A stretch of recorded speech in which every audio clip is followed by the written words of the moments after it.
네, 여러분. 예, 이번 시간에는 셰익스피어 4대 비극 중에 하나이죠. 예, 오셀로를 같이 공부해 보도록 하겠습니다. 이 오셀로 하면은 여러분들 다 잘 아시겠지만, 예, 베니스의 흑인, 군인 용병이죠. 예, 군인 용병이 그 베니스의 귀족의 딸과 사랑에 빠져서 결혼을 했다가, 아내가 젊은 부관이랑 바람이 났다고 생각해서 아내를 죽이는 슬픈 이야기예요. 그래서 이렇게 즐겁고 행복한 해피엔딩으로 끝나는 건 우리가 희극이라고 그러고, 예, 이렇게 비극적 파멸을 맞이하는 그 극들은 비극이라 그러잖아요. 근데 그 셰익스피어가 썼던 많은 비극들 중에서 가장 훌륭한 그 비극들을 우리가 4대 비극이라고 꼽죠. 예, 그 4대 비극에 대해서 일단 먼저 좀 공부를 하고 넘어가도록 하겠습니다. 예, 셰익스피어의 4대 비극은요, 햄릿, 오셀로, 리어왕, 맥베스 이렇게 네 작품이 되겠습니다. 그러니까 셰익스피어가 나는 가장 위대한 극 4개를 쓸 거야라고 쓴 게 아니고요. 셰익스피어가 남겼던 많은 극 중에서 가장 훌륭하다라는 극을 4개를 꼭 뽑아보니까 그게 다 비극이었던 거예요. 그래서 우리가 그거를 4대 비극이라고 얘기하는 거거든요.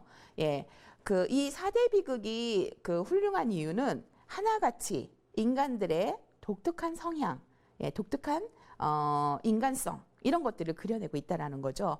예, 그래서 어떤 상징적인 어떤 인물상을 만들어냈어요. 우리가 햄릿 하면 뭐예요? 결정장애, 우유부단함, 그죠? 예, 그렇게 햄릿 하면 떠오르는 그런 상이 있잖아요. 인간 상이. 예, 그런 상을 만들어냈어요. 그래서 우리가 이 4대 비극은 전부 다 성격 비극이라 그래요. 인간들의 어떤 성향을 그려내고 있다 그래서. 근데 여러분 굉장히 로미오와 줄리엣 좋아하시죠? 예, 로미오와 줄리엣 너무너무 유명한 셰익스피어 극인데 불구하고 왜 4대 비극 안에는 못 들어가 있을까요? 예, 로미오와 줄리엣은 비교적 초기에 쓰여진 극이에요. 셰익스피어가 완숙해져서 쓴 극들에는 어떤 인간의 어떤 여러 성향에 대해서 굉장히 꿰뚫어보는 통찰력이 있는데, 로미오와 줄리엣 같은 경우는 뭐 원수 집안의 자제들끼리 사랑에 빠져서 비극적 파멸을 당하는 거기 때문에 이건 운명적 요소가 강한 거예요. 어떤 그들의 성향이라든가 성격에 의한 비극이라기보다. 그래서 예, 그런 면에서 그 로미오와 줄리엣은 4대 비극 안에 들어가지 못하고 있죠. 자, 이 4대 비극의 그 공통점 중 하나는 모든 등장인물들이 다 고귀한 신분이란 얘기예요. 왕, 왕자, 뭐 최고 장수, 예, 왕족, 뭐 다 이렇다는 얘기예요. 그런데 이 사람들이 어떤 특정한 성격적 결함을 갖고 있어서, 예, 고대 그리스어로는 하마르티아라 그러고, 예, 그런 성격적 결함을 갖고 있어서 그 결함으로 인해서 파멸을 당하는 이야기입니다. 그런데 이 사람들이 파멸할 때 그 사람 혼자 파멸되나요? 그렇지 않죠. 보통 어떤 사람의 악행에 의해서나 어떤 사람의 어떤 잘못된 선택에 의해서 그 사람이 파멸할 때 주변에 많은 사람들이 같이 파멸을 당하죠. 예, 셰익스피어는 그거를 있는 그대로 그려내고 있어요. 그래서 이 오셀로란 작품에서도 너무너무 아무 죄도 없는 무고한 아내 데스데모나가 죽임을 당하고, 예, 그런 일들이 벌어지죠. 예, 그래서 이제 후대 비평가들은 이런 셰익스피어 비극 안에 들어있는 어떤 그런 착한 사람이 선의의 행동에 의해서 죽임을 당하고 이런 것들에 대해서 불만이 많았어요. 그래서 무고한 희생자들이 너무 많은 셰익스피어 작품이 권선징악이라는 시적 정의를 실현하지 않는다고 비난하기도 했습니다. 자, 어쨌든 이런 4대 비극의 하나인 오셀로의 이야기 속으로 들어가 보도록 하겠습니다. 예, 이 작품을 한번 쭉 살펴보면은요, 일단 오셀로는 베니스의 용병으로 와 있는 무어인이에요. 여러분, 무어인 하면은 흑인하고는 조금 틀립니다. 이 무어인은 흑인처럼 까맣지도 않고요. 입술이 두껍지도 않아요. 예, 그 북부 아프리카의 이슬람교를 믿는 사람들을 우리가 통칭으로 무어인이라고 말하거든요. 예, 그런데 그 무어인들이 이미 셰익스피어 시절에 그 베니스에 와서 있었다라는 거를 선생님이 작년 여름인가요? 베니스에 가서 알았어요. 거기 가면은 그 궁에 성탑이 있거든요. 근데 그 성탑에 종을 치는 그 조각상이 있는데 그 종을 치는 사람들이 무어인이었어요. 그러니까 지금 이제 셰익스피어가 이 베니스를 배경으로 무어인을 집어넣었다는 건 굉장히 역사적으로 고증이 돼 있는 그런 거라고 볼 수 있겠죠. 그런데 어쨌든 이 무어인이기 때문에 이 사람은 굉장히 높은 장수이긴 하지만 이방인이고 피부색도 다르고 인종도 다르고 이런 귀족 자제, 원로원 귀족 자제와 결혼할 만한 사람은 아니었죠. 그런데 두 사람이 사랑에 빠져서 결혼을 한 거예요. 그런데 이아고라는 이 베니스의 백인이 이 두 부부 사이에 이간질을 하기 시작합니다. 그래서 당신 아내가 무엇 때문에 나이도 많고 피부색도 다른 당신을 사랑을 하겠느냐. 그건 순간적인 감정이었다. 그리고 당신 아내는 실제로 지금 다른 백인 남성이랑 바람을 피고 있다. 이렇게 이간질을 해요. 그런데 이 오셀로는 그런 이하고의 교묘한 어떤 이간질에 넘어가서 아내가 정말 바람을 폈다라고 생각을 하고 판단력이 마비가 된다는 얘기예요. 그래서 너무나 순수한 그 아내를 바람난 여자라고 생각해서 목졸라 죽이게 된다는 얘기죠. 그리고 그 과정에서 이 오셀로가 겪는 심리적 고통이 굉장히 잘 그려진 그런 작품이라고 생각하시면 되겠습니다. 그래서 우리가 이제 흔히 아까 첫 번째 4대 비극 설명할 때 등장인물들은 저마다 성격적 결함을 갖고 있다라고 말씀드렸잖아요. 그러면은 오셀로가 갖고 있는 성격적 결함은 무엇이었을까요? 바로 의심, 질투심이었다라는 거죠. 그래서 오셀로는 사실은 모든 베니스 사람들이 존경하고 인품 있고 인격적이라고 칭송했던 사람이었어요. 그런데 그런 고결한 그 인품을 가졌던 오셀로가 이 이아고란 사람에 의해서 의심에 빠지게 되니까 완전히 미친 사람처럼 제대로 분별하지 못하고 제대로 생각하지 못하고 아내를 무조건적으로 의심하게 되는 그런 격렬한 질투심에 빠지게 돼요. 말도 안 돼. 어떻게 내 앞에서 캐시오 편을 들어? 장군님, 이제 그만 좀 생각하시죠. 이하고 저리 비켜. 넌 날 병들게 하고 있어. 날 의심이란 십자가에 못 박았어. 나 오셀로의 명예가 땅에 떨어졌다고. 그러지 말고 이제 그만 진정하세요, 장군님. 이하고 이 녀석. 넌 지금부터 데스데모나의 부정을 한 증거를 찾아와야 될 거야. 확실한 증거, 눈에 보이는 증거. 그렇지 않으면 내 분노가 네 머리를 부셔버릴 거야. 진정하십시오, 장군님. 난 널 시험하고 있는 거야. 증거를 찾지 못한다면 넌 나한테 죽어. 그래서 질투심이라는 감정이 오셀로의 이성을 압도하는 거예요. 셰익스피어 비극에서는 이렇게 이성이 감정에 압도당할 때 주인공들은 비극적 파멸을 맞게 되는 겁니다. 그래서 우리가 쉽게 예를 들어서 여러분 이제 친구들이랑 싸울 때 막 주먹이 운다 이런 얘기 쓰잖아요. 근데 주먹이 나가고 싶은 심정은 감정이에요. 그죠? 근데 그때 내가 이 주먹으로 친구를 쳤을 때 그 다음에 올 상황을 생각하면서 그 주먹을 참게 만드는 게 뭐죠? 이성이라는 거죠. 그죠? 그러니까 우리는 항상 감정이 앞서지만 이성이 그거를 통제하고 있다라는 거예요. 근데 그 너무나 감정이 심하게 격렬해져서 이성이 작동을 못하면 우리가 비극적 상황에 빠져가 든다는 얘기죠. 셰익스피어의 모든 비극에서도 마찬가지 상황이 벌어집니다. 자, 이런 오셀로가 의처증에 빠져가는 과정을 셰익스피어가 얼마나 잘 그려냈는지 우리가 심리학에서 그런 아내나 남편, 배우자가 바람을 폈다라고 생각하는 걸 우리가 부정망상이라고 그러거든요. 부정한 행위를 했다. 근데 그 부정망상이 영어로 오셀로 신드롬입니다. 그러니까 그 정도로 셰익스피어는 굉장히 대표적 그 성향의 인물들을 창출해낸 거예요. 누구나 의처증 하면 떠오르는 인물이 누구? 오셀로. 이렇게 떠오르도록 만들어냈다라는 거죠. 그게 셰익스피어 4대 비극이 갖고 있는 힘이고요.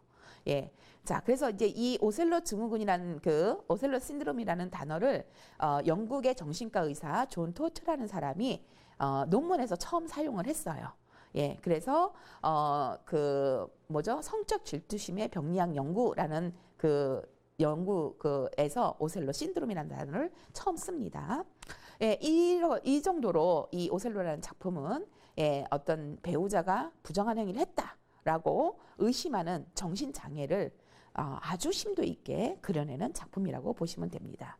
그래서 이 오셀로가 아무 근거도 없이 아무 죄도 없는 아내를 예, 부정한 여인으로 몰고 가는 오셀로의 어떤 그 병적 심리를 예, 아주 집요하게 셰익스피어는 추적을 해서 그려내고 있습니다. 손이 희고 아름답소. 고마워요. 오늘은 몸은 좀 어떠세요? 그때처럼 머리가 좀 아픈 것 같소. 이마에 땀 좀 닦아주시오.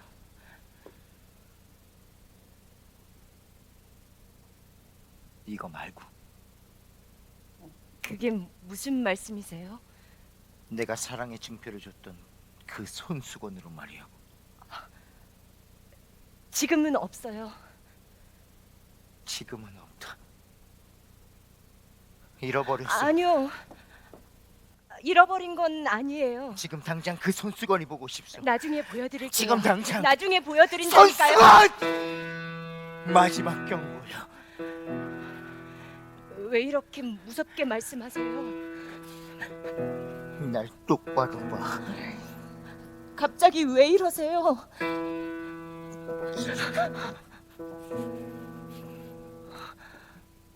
당신 내 사랑 오셀로 장군이 맞나요? 딴 사람 같아요. 보기 싫소. 혼자 있고 싶소.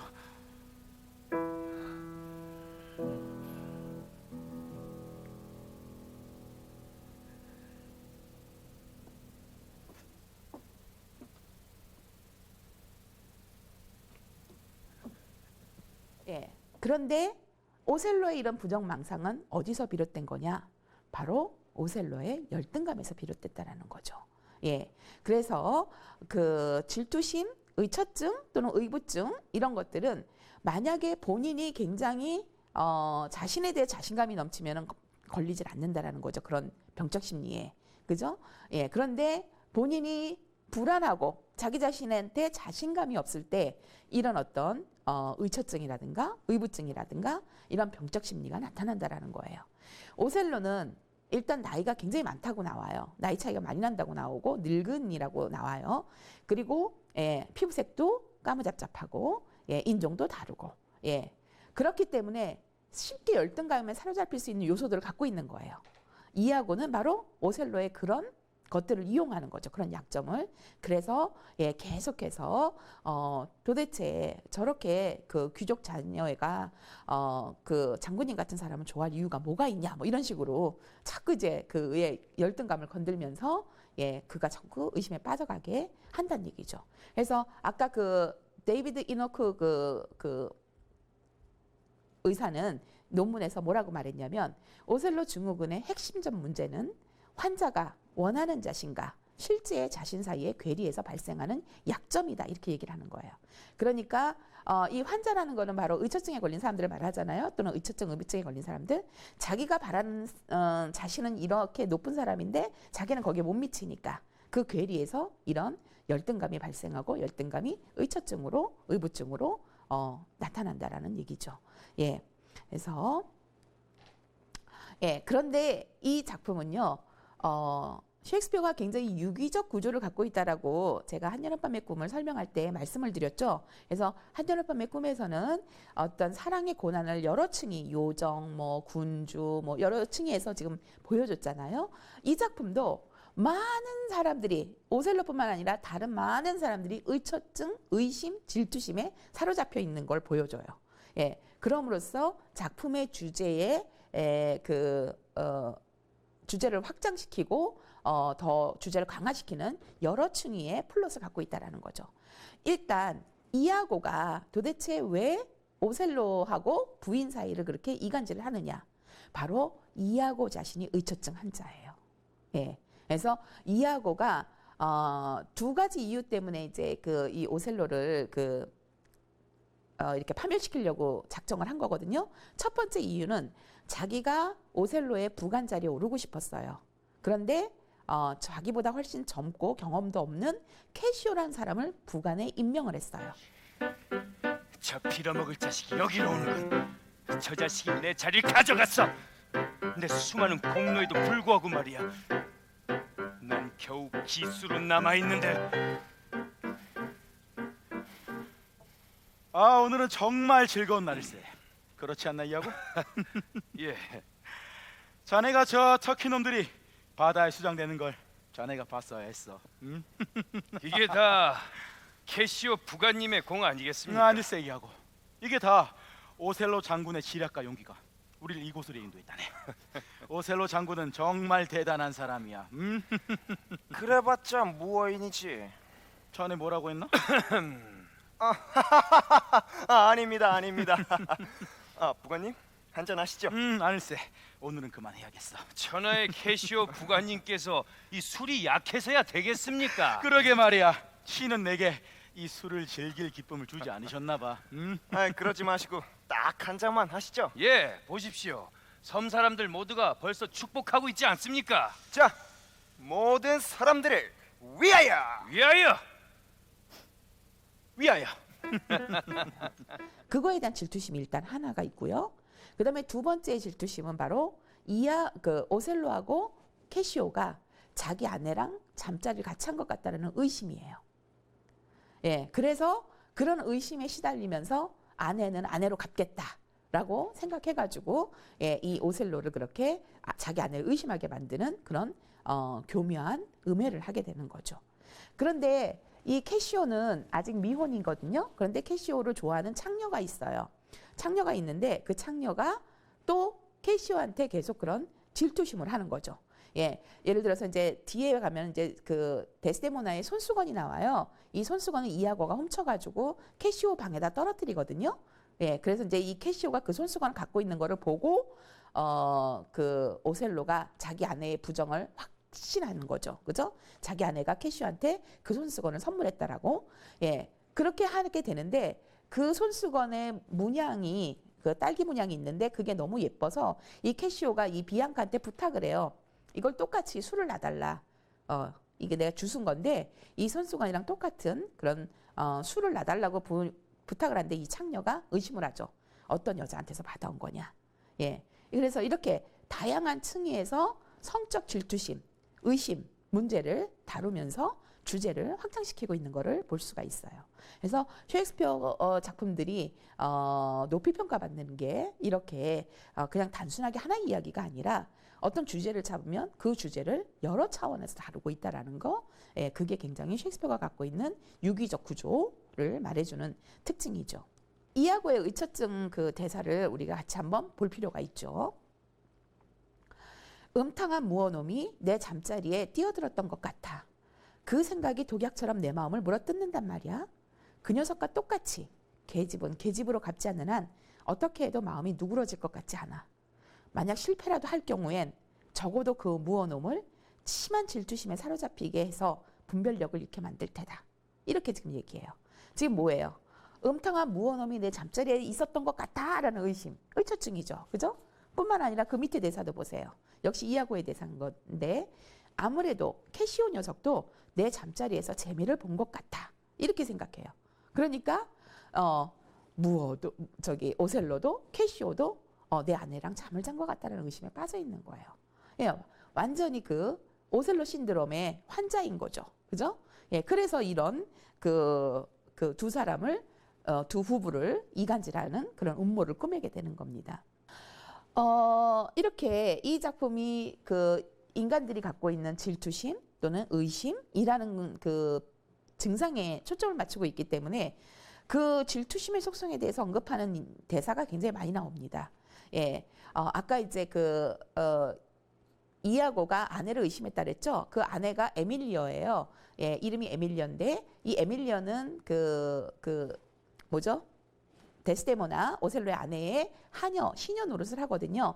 그런데 이 에밀리어가 데스데모나에게 그 의심받는 데스데모나에게 하는 말이에요. 왜냐하면 본인도 남편한테 이상한 의심을 많이 받고 있기 때문에 질투심의 속성을 잘 알고 있는 거죠. 그래서 데스데모나한테 의심받는 데스데모나한테 이런 말을 합니다. 질투심 많은 사람들은 근거가 있어서 질투하는 법이 없어요. 그저 질투심이 많기 때문에 질투하는 거죠. 질투심은 일종의 괴물이에요. 저절로 잉태되고 태어나는 괴물 말이에요. 예, 이렇게 말하는 거예요. 그래서 결국 질투심의 속성은 뭐라는 거예요? 예, 저절로 생겨나는, 그죠? 아무것도 없는 데서 생겨나는 그런 병적인 거라는 거죠. 예, 그래서 예, 이런 질투심의 속성을 얘기를 해주고요. 그 다음에 그러면 우리가 오셀로는 어떻게 이렇게 바보같이 그런 이하고의 그 음모에 빠져들지? 예, 그 사람은 왜 이렇게 바보같지? 이렇게 생각되지만 이 이하고는 굉장히 겉과 속이 다른 사람이에요. 예, 그래서 주변의 모든 사람들이 이하고는 굉장히 충직하다, 예, 정직하다, 예, 이렇게 생각을 해요. 예. 하늘이 무너지는구나. 복수의 신이여, 저에게 힘을 주소서. 피다, 복수의 피. 진정하십시오, 장군님. 그럴 리가 없어. 나 오셀로는 이하고의 시험을 받아들이리라. 그리고 하늘에 맹세한 자 이하고의 충성심을 믿어버리라. 저도 제 모든 것을 장군님께 바칠 것을 맹세합니다. 장군님께서 원하신다면 이 목숨도 내어드리겠습니다. 나 오셀로는 이하고의 충성심에 깊이 감사한다. 입에서 나오는 소리가 아니라 이 가슴 속에서 나오는 소리야. 예, 그런데 본인만이 예, 자기가 얼마나 겉과 속이 다른 사람인지를 알죠. 그러면 이하고가 겉과 속이 다른 사람이라는 걸 본인만 안다 그러면 관객들은 어떻게 되겠어요? 알 수가 없죠. 그러면 관객들한테 자기가 이 사람이 겉과 속이 다르다는 걸 보여주기 위해서는 이하고의 속마음을 계속 보여줘야 될 거 아니에요. 그렇죠? 겉의 행동하고 다른. 바로 이 작품은 누구보다도 누구의 독백이 많은 작품이냐면 이하고의 독백이 많은 작품이에요. 그래서 이하고가 다른 사람들한테 말하고 행동하는 것과 다른 속내, 저의 이런 거를 독백을 통해 가지고, 그죠? 독백은 혼자 하는 말이잖아요. 선생님은 전문적으로 독백을 뭐라고 말하냐면 큰 소리로 생각하기라고 말해요. 그죠? 자기 속마음을 혼자 생각하는 게 아니라 관객들이 들을 수 있게 큰 소리로 생각하기. 예, 그걸 독백이라고 생각을 하거든요. 그래서 이 작품에서는 독백이 주로 이하고한테 부여가 돼 있어요. 그래서 이하고의 겉과 속이 다르다라는 거를 관객들한테 보여주는 거죠. 자, 이하고 대사 한번 같이 볼까요? 그들은 외형만 그럴싸하게 의무를 다하는 척하면서, 이때 그들이라는 거는 겉과 속이 다른 사람들을 말하죠. 예, 마음속으론 자신의 시중만 들지. 그러니까 겉으로는 의무를 다하는 척하면서 자기 이익만 챙긴다는 얘기죠. 그래서 주인에게 봉사하는 척하면서 자신의 입속만 챙겨 주머니가 꽉 차면 예, 그때는 자기 자신에게 경외를 표하지. 그런 자들은 뭔가 생각이 있는 자들이지. 나도 그런 사람 중 하나일세. 이렇게 말해요. 나의 겉과 속은 다르다네. 이렇게 말해요. 지금 이게 이제 어떤 로도리고라는 사람한테, 이거는 독백이 아니라 로도리고라는 사람한테 하는 말인데, 이렇게 사실 자기가 겉과 속이 다르다는 것을 자기 입으로 얘기를 합니다. 그런데 무대 위의 다른 등장인물들은 이하고의 그런 이중성, 표리부동, 겉과 속이 다른 그런 것들을 모릅니다. 그래서 이하고를 굉장히 믿고 그 사람을 신뢰한다라는 거예요. 예, 등장인물들이 어떻게 이하고를 잘못 읽는지 그 부분을 좀 보도록 하겠습니다. 이제 이 오셀로가 하는 첫 번째 대사는 언제 하는 거냐면은 그 이하고가 캐시오를 그 부관 자리에서 잘리게 하기 위해서 캐시오가 어떤 로도리고라는 자기가 이렇게 조종하는 사람하고 시비가 붙어서 싸움을 하게 만들어요. 이제 이 전쟁 중에 이 부관이 이렇게 술 먹고 술에 취해가지고 시비를 걸고 싸운 것 때문에 이하고가 캐시오가 잘리게 되거든요. 그때 이제 오셀로가 이제 잠을 자다가 나와가지고 이하고한테 이 상황에 대해서 보고를 하라고 요구를 해요.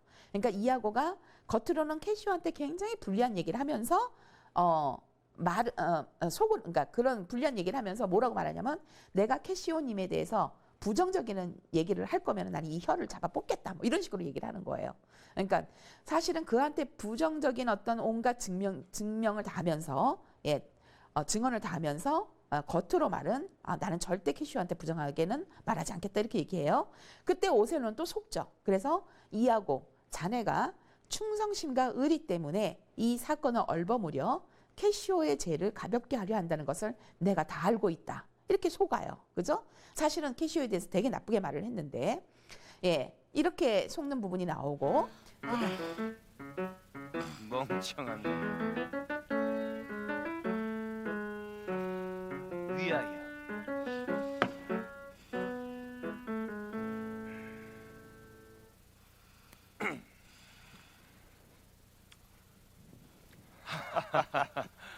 몬타노님 오셨습니까? 그래 이하고 잘 지냈는가? 예. 아니 이거 캐시오 부관 아닌가? 여기 왜 이러고 있는 건가? 아 그게 잠들기 전엔 늘 이 모양입니다. 아니 이 부관이란 자가 이 무슨 좋다란 말인가?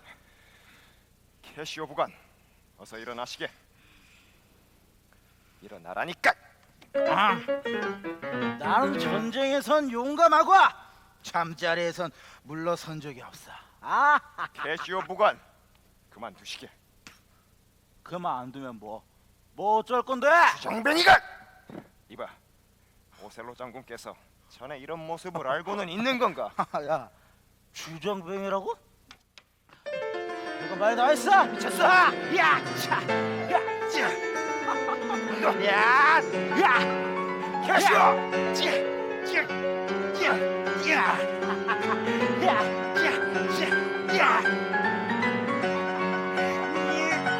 뭐 하는 짓이야?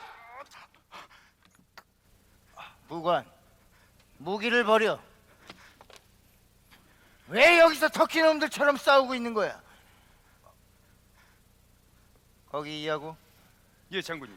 나의 충성심으로 말해보라. 이들이 무슨 짓을 했는지. 그게 모두 흥에 취해 술을 마시고 있었는데 갑자기 터켄에 광범에 물들었는지 칼을 뽑아 싸우기 시작했습니다. 장군님, 노여움을 거두시고 이 상황을 말리지 못한 저를 벌하십시오. 부관, 소임을 망각한 것인가? 드릴 말씀이 없사옵니다. 제발 용서를 해주십시오. 제발 자비를.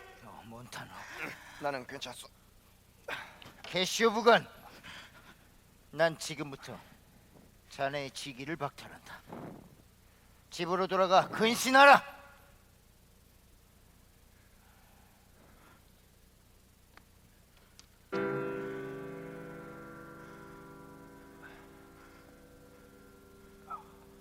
이하고 예 장군님.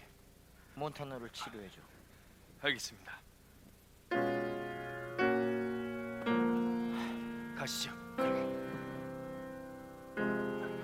모든 건 지금부터 시작이다.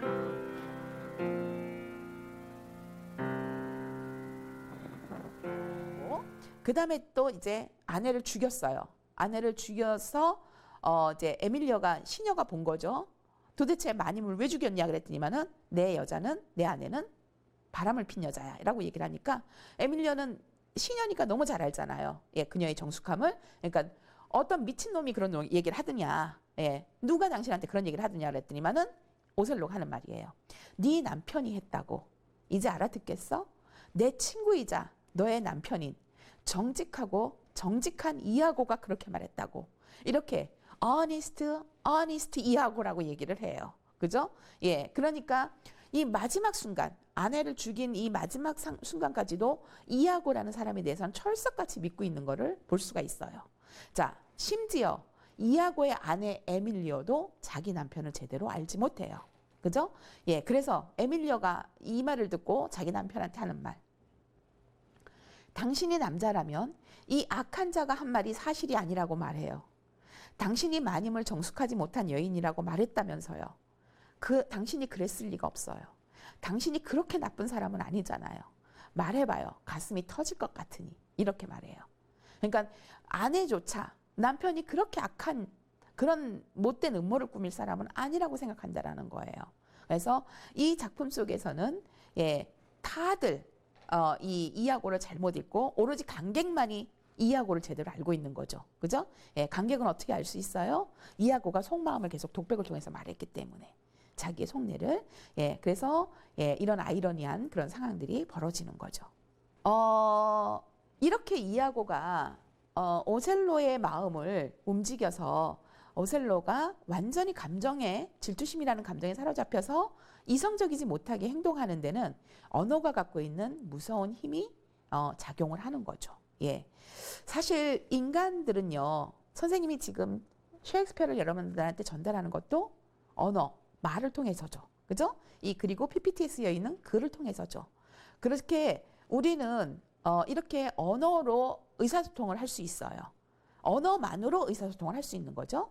근데 이 언어는 어때요? 얼마든지 조작 가능하고 왜곡이 가능한 거죠. 그죠? 얼마든지 거짓으로 말할 수도 있는 거죠. 예, 이아고의 언어는 바로 그런 왜곡되고 조작된 언어예요. 그런데 그런 왜곡되고 조작된 언어가 그 오셀로의 귀에 쏟아 부어졌을 때 그거는 마치 독약처럼 오셀로의 마음을 감염시키죠. 그죠? 독약에 물들게 만들죠. 그래서 오셀로는 그 이아고의 말들을 듣고 이성적인 판단을 하지 못하고 마비가 되죠. 독약이 우리 사람들의 마비시키는 것처럼 예, 이 언어가 이아고의 언어가 이 오셀로의 이성을 마비를 시킨다는 얘기예요. 그래서 독사가 내뿜는 독같이 치명적인 이아고의 언어가 예, 오셀로를 비롯해서 많은 사람들을 파멸로 이끌어가고 있는 걸 볼 수가 있어요. 자, 이아고가 뭐라고 말을 하냐면 이게 바로 지옥의 신학이지. 악마가 인간에게 흉악한 제약을 씌우려고 할 때는 나처럼 우선 천사같이 나타나서 유혹을 하는 거야. 저 정직한 멍청이 녀석이, 여기서 정직한 멍청이 녀석은 캐시오를 가리켜요. 예, 캐시오가 다시 팔자 고치려고 데스데모나한테 사정을 하겠지. 이게 무슨 말이냐면은 캐시오가 부관의 자리에서 잘렸잖아요. 그러니까 그러니까 이아고가 캐시오한테 충고를 해줘요. 뭐라고 충고를 해주냐면은 지금은 데스데모나 부인이 장군님의 장군이다. 이렇게 얘기를 해요. 그죠? 예, 그래서 장군님의 마음을 움직일 수 있는 거는 이 데스데모나 뿐이니까 데스데모나한테 가서 부탁을 해라. 그러면은 부인께서 잘 말해서 복직하게 해줄 거다. 이렇게 지금 충고를 해줘요. 캐시오한테. 그러니까 캐시오는 데스데모나한테 매달리죠. 예, 저를 좀 장군님한테 잘 말씀해 주십시오라고 얘기하죠. 그럴 때 그러면 그 여잔 무어놈한테 강력하게 졸라댈 테고 그럴 때 나는 그자의 귀 속에다 독약을 퍼붓는 거야. 예, 그자는 누구예요? 예, 오셀로죠. 부인이 그자의 복직을 호소하는 건 정욕 때문이라고. 예, 그래서 데스데모나가 그 캐시오를 위해서 부탁하면 할수록 오셀로는 점점 어떻게 되는 거예요? 의심을 하게 되는 거예요. 이 여자가 왜 이렇게 이 캐시오의 복직을 이렇게 나한테 매달리는 거지? 이러면서 점점 의심을 하게 되는 거죠. 예, 실제로 그렇게 됩니다, 상황이. 그래서 자기가 어떻게 언어로 독약을 퍼부을 건지, 독약이라는 단어를 쓰잖아요. 그죠? 예, 그자의 귀 속에다 독약을 퍼붓는 거야 라는 표현을 쓰잖아요. 그러니까 실제로 자기가 그 언어라는 독약으로 그 데스데모나가 왜 그렇게 캐시오의 복직을 호소하는지, 그게 두 사람 사이의 정욕 때문이라고 자꾸 이렇게 독약을 넣겠다라는 얘기를 하고 있는 거죠. 예, 이렇게 그 언어가 무서운 힘을 갖고 있다고 그랬잖아요. 근데 이 작품이 정말 재미있는 게 아까 오셀로의 질투심의 부플롯은 뭐예요? 이아고의 질투심이 있었죠. 그죠? 예, 주플롯은 오셀로의 질투심이고 부플롯이 이아고죠. 근데 이 언어의 힘에 있어서는 이아고의 언어의 힘이 주플롯이죠. 그죠? 반면에 우리가 그 부플롯으로 볼 수 있는 게 바로 마법 같은 오셀로의 인생 이야기가 나온다는 얘기예요. 이게 무슨 말이냐? 여러분 처음에 선생님이 늙은 무어인 장수하고 베니스의 아주 귀족의 딸하고 결혼했다 그랬을 때 좀 이상하다고 생각하지 않으셨어요? 어떻게 두 사람이 사랑을 나눌 수 있었지? 예, 피부색도 다르고 그런데 바로 그런 절대 이루어질 수 없을 것 같은 사랑이 이루어지게 만든 게 바로 오셀로의 인생 이야기예요. 그래서 데스데모나의 아버지 브라벤쇼가 처음에 오셀로하고 데스데모나하고 비밀 결혼을 했다 그랬을 때 두 사람을 재판을 붙입니다. 그래서 오셀로를 죄명을 씌우죠. 뭐라고 죄명을 씌우냐면은 저 무어인이 내 딸을 마법이나 마약으로 홀려서 내 딸을 그 분별력을 흐려놓았다. 그리고 비밀 결혼했다 이렇게 주장을 하거든요. 근데 그 법정에서 원로원에서 오셀로가 뭐라고 증언을 하냐면 내가 데스데모나를 마음을 사는데 사용한 마법은 바로 내 인생 이야기다 이렇게 얘기를 해요. 그래서 그 어떻게 되냐면 아버지 브라벤쇼가 오셀로의 그 어렸을 때부터 전쟁터에서 온갖 모험을 했던 그 이야기를 듣는 걸 좋아해요. 그래서 오셀로를 데려다 자기네 집에서 그 인생 이야기를 그러니까 하게 하거든요. 그때 데스데모나가 계속 엿듣게 되는 거예요. 엿들으면서 그 사람이 겪었던 온갖 고난과 그 모험과 이런 것들을 동정하게 됩니다. 그래서 그 동정하는 마음 때문에 오셀로에게 사랑의 마음이 싹 떴고 오셀로는 자기를 동정해주는 그 착한 마음 때문에 또 사랑을 하게 되고 그래서 두 사람은 결혼을 하게 되는 거예요. 비밀 결혼을. 예, 아버지 몰래. 바로 이 사랑은 무에서 유를 창조했던 이하고의 언어같이 마법의 힘을 보여준다라는 거죠. 그죠? 그래서 처음에 브라벤쇼가 오셀로한테 마약을 썼다. 마법을 부렸다. 이런 말을 하는 거는 둘의 결혼이 그렇게 마법 같은 일인 거죠. 그죠? 예, 있을 수 없는 일인 거죠. 그런 마법 같은 힘을 발휘한 게 바로 뭐냐? 언어가 갖고 있었던 힘이라는 거죠. 제가 당신에게 그동안 겪었던 일을 얘기해달라고 졸라댈 때도 당신은 제 부탁을 들어주셨고 전 그 얘기에 푹 빠졌었죠. 당신은 나의 이야기를 사랑스러운 눈물로 위로해줬고 또 사랑스러운 얼굴로 내 얼어붙은 가슴을 녹였어. 당신은 빛과 같이 제게 다가오셨죠. 내 과거까지 사랑해주는 당신을 사랑했어. 저도 당신을 사랑해요. 내 영혼의 기쁨이여. 지금 죽어도 여한이 없어. 오 하늘이시여, 우리 사랑과 기쁨이 날이 갈수록 깊어질 수 있도록 돌봐주소서. 아멘. 아멘. 그렇기 때문에 앞에서 제가 이하고의 그 언어가 독약 같은 또는 마법 같은 힘을 보여주는 거를 얘기 드렸는데 바로 이 오셀로와 데스데모나의 결혼에서도 이야기는 그런 힘을 보여주고 있다. 그래서 이것은 언어의 힘을 보여주는 부플롯이 된다라고 설명드리는 겁니다. 이해가 되시죠? 예, 의심, 질투심에 걸린 사람들은요, 예, 제대로 상황을 보지 않아요. 모든 상황을 전부 다 자기의 의심에 부합하게, 질투심에 부합하게 해석을 한다는 얘기죠. 그래서 이 아까 우리가 이하고가 자기 아내가 이 남자하고도 자고 저 남자하고도 자고 이렇게 의심을 계속 했다 그랬잖아요. 예, 그게 바로 질투심이 부르는 해석의 팽창이에요. 질투심에 사로잡힌 사람들은 예를 들어서 아내가 평소에도 핸드폰을 들고 있어요. 예, 늘 유튜브도 보고 그랬어요. 그런데 어떤 아내를 의심하기 시작하면은 괜히 아내가 핸드폰을 더 보는 것 같고 괜히 핸드폰을 매달리는 것 같고 이렇게 자꾸 해석을 팽창시킨다라는 거죠. 예, 그게 질투심이라든가 의심이 갖고 있는 속성이에요. 예, 그래서 이 오셀로도 그렇고 이하고도 그렇고 아내의 행동 하나하나를 전부 다 그런 의심의 눈길로 해석을 한다는 얘기죠. 자, 그래서 테리 이글톤이라는 학자는 그 옥스퍼드 대학의 학자입니다. 그 사람은 뭐라고 말을 하냐면은 성적 질투심은 근본적으로 해석의 위기이다 이렇게 얘기를 해요. 그러니까 해석을 제대로 못한다는 얘기죠. 모든 행동, 모든 언어, 모든 그 몸짓 하나하나까지 전부 다 팽창해서 해석을 한다는 얘기예요. 그래서 이 작품에서 오셀로가 정말 내 아내는 부정한 행위를 했어라고 결정적으로 판단하는 게 손수건이에요. 이 손수건을 이하고가 아내한테 막 졸라가지고 훔쳐내게 하는 거예요. 그죠? 데스데모나의 손수건을. 근데 이 손수건은 오셀로가 데스데모나에게 줬던 첫 번째 선물이었어요. 그죠?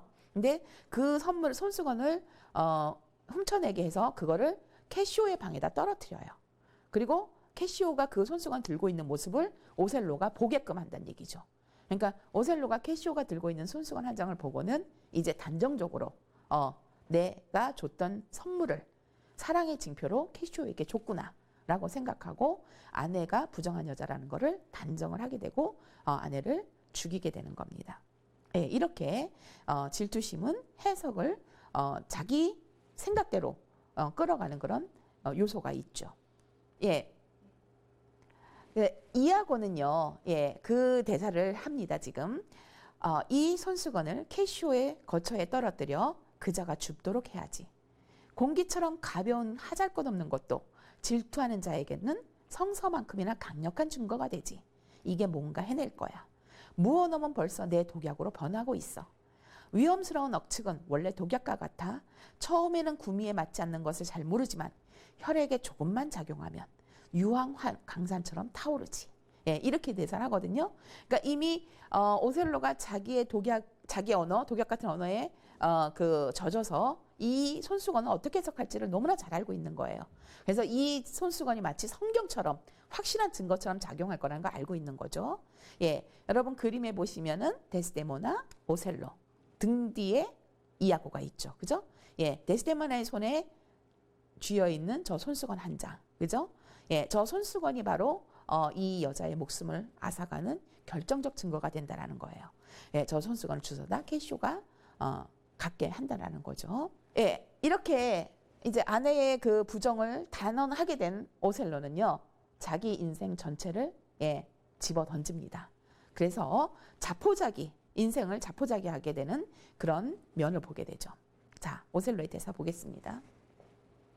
이 사람은 굉장히 군인으로서 자부심과 어떤 그 군인으로서의 삶에 굉장히 그 행복을 느끼고 있었는데, 이제는 마음의 평온과는 영원히 작별이다. 만족과도 헬멧에 깃털을 꽂은 군대와 야심을 미덕으로 만들어주는 전투들과도 작별이다. 히잉 우는 군마도 날카로운 나팔 소리도 사기를 북돋아주는 북소리도 고막을 찢는 듯한 피리 소리와도 작별이다. 위풍당당한 군기와 영광스러운 전쟁의 모든 것들, 화려한 자부심, 화려한 의식과 장관과도 다 작별이다. 넓은 포구에서 영원불멸의 조부신의 위대한 병력 소리와 같은 요란한 소리를 내는 치명적인 전쟁 도구인 대포들과도 작별이다. 오셀로의 군인으로서의 작업은 이제 끝났다. 이렇게 자기의 삶을 송두리째 내던진다는 얘기죠. 예, 여기서 여러분 유명한 엘가의 위풍당당 행진곡이 나옵니다. 예, 그래서 뭐 서구의 많은 나라들에서 졸업식 때 울려 퍼지는 이 엘가의 위풍당당 행진곡은 바로 여기 Pomp and Circumstance라는 요 대사, 여기에서 제목을 가져온 겁니다. 군인들이 느끼는 어떤 행진이나 이런 데서 느끼는 그런 위풍당당함을 노래한 그런 작곡한 그런 곡이잖아요. 그래서 우리를 이게 위풍당당 행진곡이라 그러는데 바로 요 오셀로의 대사에서 가져온 노래입니다. 예, 오셀로는 결국은 그래서 이 화면에 나온 것처럼 아내를 목졸라 죽이게 됩니다. 아멘. 당신도 날 불쌍히 여겨주세요. 나에게 한 죄를 생각해봐. 당신을 사랑한 게 죄가 된단 말씀이세요? 아니, 당신은 날 사랑하지 않아. 캐시오를 사랑하고 있어. 오셀로, 맹세 꼭 그런 일은 없어요. 거짓말! 캐시오가 우리의 사랑의 증표인 손수건을 가지고 있는 걸 봤어. 오셀로, 아니에요. 전 정말 결백하다고요. 자, 이제 말해보시오. 당신의 죄가 뭔지. 하늘의 맹세코, 전 정말 결백하다고요. 거짓 맹세! 조심해야지. 이 침대에서 죽을 거니까. 오셀로, 전 캐시오를 사랑하지 않아요. 그를 데리고 와서 확인해 보세요. 그는 이제 말을 할 수가 없어. 그게 무슨 말씀이세요? 혹시 그가 죽었나요? 죽었지. 오셀로, 이젠 들렸군요. 그놈을 위해 눈물을 흘리려니. 오셀로, 죽어라 이 맹신. 오셀로, 날 죽이지 말아요. 죽어! 이미 늦었어. 지옥에 나가라!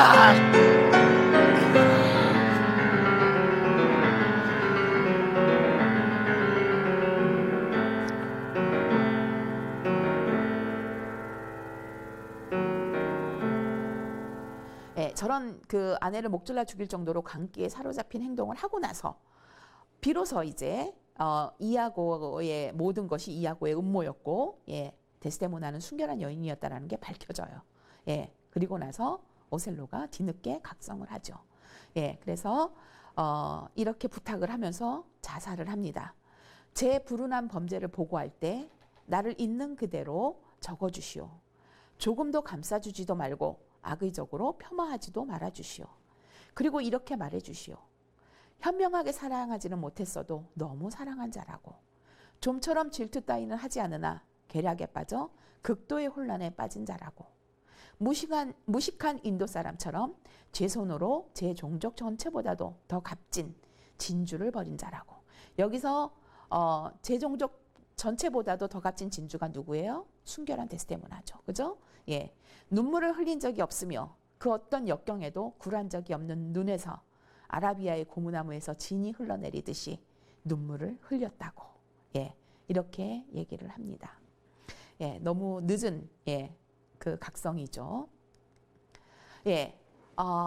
이 작품에서는 우리가 요즘 흔히 우리 사회에서 볼 수 있는 다문화 가정의 문제점을 볼 수가 있습니다. 예, 서로 다른 국적이고 인종이고 문화를 가진 오셀로와 데스데모나는 아주 전형적으로 다문화 가정이라고 볼 수가 있겠습니다. 예, 우리나라에서도 요즘에도 이런 다문화 가정의 비극들이 종종 일어나고 있잖아요. 예, 서로 몰이해 이해하지 못하고 그런 데서 시작되는 비극이죠. 그래서 흑인 남성과 백인 여성의 결합이 나는 데서부터 이 비극이 출발되는 거죠. 예, 특히 오셀로 같은 경우는 피부색의 차이, 인종적 차이, 나이의 차이 이런 것에 대해서 열등의식을 갖고 있었기 때문에 이런 이아고에게 쉽게 넘어갈 수 있었다라는 거죠. 그리고 또 이아고는 이 베니스 사회에 대해서 잘 모르고 있는 오셀로한테 그 베니스 여성들이 성적으로 문란하다라는 그런 어떤 편견을 이용해 가지고 오셀로가 자기 아내도 이 베니스 여성들과 똑같으리라고 생각하게 만드는 그런 행동들을 하거든요. 예, 그래서 이아고가 뭐라고 말하냐면 베니스 여성들은 하나님 앞에서는 태연히 음탕한 짓을 하지만 남편에게만은 속이죠. 예, 이런 그 말들을 계속 오셀로에게 불어넣습니다. 근데 이게 이제 당대에 이런 편견이 진짜 있었느냐? 예, 그랬다 그럽니다. 그래서 베니스 여성들은 좀 성적으로 문란하다라고 흔히 그 유럽에서는 그런 편견을 갖고 있었다 그럽니다. 그래서 그런 편견들을 10분 이용해서 이 오셀로를 비극으로 빠뜨리는 거죠.